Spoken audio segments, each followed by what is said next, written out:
शिक्षित बनो, संगठित रहो और संघर्ष करो। ये अमर नारा देने वाले और भारत को संविधान देने वाले महान नेता डॉक्टर भीमराव रामजी अंबेडकर जी का जन्म 14 अप्रैल 1891 को हुआ था। वह एक बहुजन राजनीतिक नेता और एक बौद्ध पुनरुत्थानवादी भी थे। उन्हें बाबा साहेब के नाम से भी जाना जाता है। उनका जन्म 14 अप्रैल 1891 को मध्य प्रदेश के एक छोटे से गांव में हुआ था। डॉक्टर भीमराव अंबेडकर के पिता का नाम रामजी मालोजी सकपाल और माता का भीमाबाई था। अपने माता पिता की 14वीं संतान के रूप में जन्मे डॉक्टर भीमराव अंबेडकर जन्मजात प्रतिभा संपन्न थे।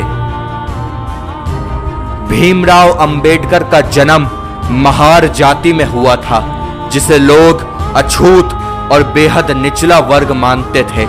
बचपन में भीमराव अंबेडकर के परिवार के साथ सामाजिक और आर्थिक रूप से गहरा भेदभाव किया जाता था। भीमराव अंबेडकर के बचपन का नाम रामजी सकपाल था। अंबेडकर के पूर्वज लंबे समय तक ब्रिटिश ईस्ट इंडिया कंपनी की सेना में कार्य करते थे और उनके पिता ब्रिटिश भारतीय सेना की मऊ छावनी में सेवा में थे। भीमराव के पिता हमेशा ही अपने बच्चों की शिक्षा पर जोर दिया करते थे। 8 अगस्त 1930 को एक शोषित वर्ग के सम्मेलन के दौरान अंबेडकर ने अपनी राजनीतिक दृष्टि को दुनिया के सामने रखा, जिसके अनुसार शोषित वर्ग की सुरक्षा उसकी सरकार और कांग्रेस दोनों से स्वतंत्र होने में है।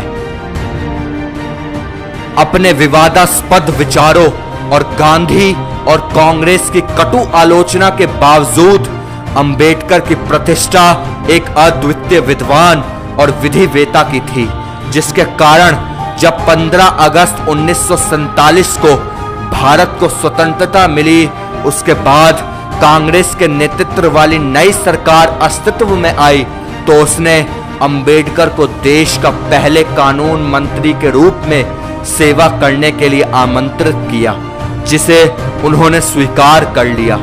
29 अगस्त 1947 को अंबेडकर को स्वतंत्र भारत के नए संविधान की रचना के लिए बनी संविधान मसौदा समिति के अध्यक्ष पद पर नियुक्त किया गया।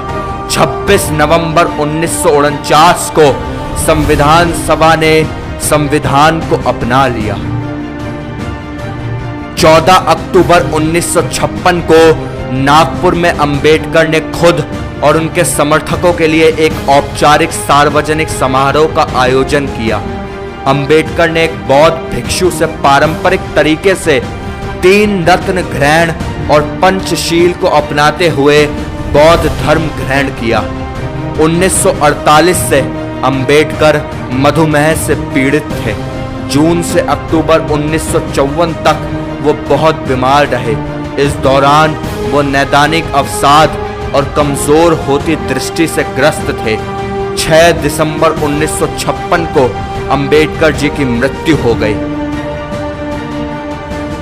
1990 में मरणोपरांत डॉक्टर अंबेडकर को सम्मान देते हुए भारत रत्न से सम्मानित किया गया है, जो देश का सर्वोच्च नागरिक पुरस्कार है। उनके बहुआयामी प्रतिभा और विद्वता की झलक उनके विचारों में भी साफ झलकती थी। आइए उनके कुछ अनमोल विचारों को जानते हैं। सागर में मिलकर अपनी पहचान खो देने वाली पानी की एक बूंद के विपरीत इंसान जिस समाज में रहता है वहां अपनी पहचान नहीं खोता। इंसान का जीवन स्वतंत्र है। वो सिर्फ समाज के विकास के लिए नहीं पैदा हुआ है, बल्कि स्वयं के विकास के लिए भी पैदा हुआ है। एक सफल क्रांति के लिए सिर्फ असंतोष का होना ही काफी नहीं है, बल्कि इसके लिए न्याय, राजनीतिक और सामाजिक अधिकारों में गहरी आस्था का होना भी बहुत आवश्यक है। किसी भी कौम का विकास उस कौम की महिलाओं के विकास से मापा जाता है। एक महान व्यक्ति और एक प्रख्यात व्यक्ति से एक ही बिंदु पर भिन्न है कि महान व्यक्ति सिर्फ और सिर्फ समाज का सेवक बनने के लिए तत्पर रहता है। जो व्यक्ति अपनी मौत को हमेशा याद रखता है वह सदा अच्छे कार्य में लगा रहता है।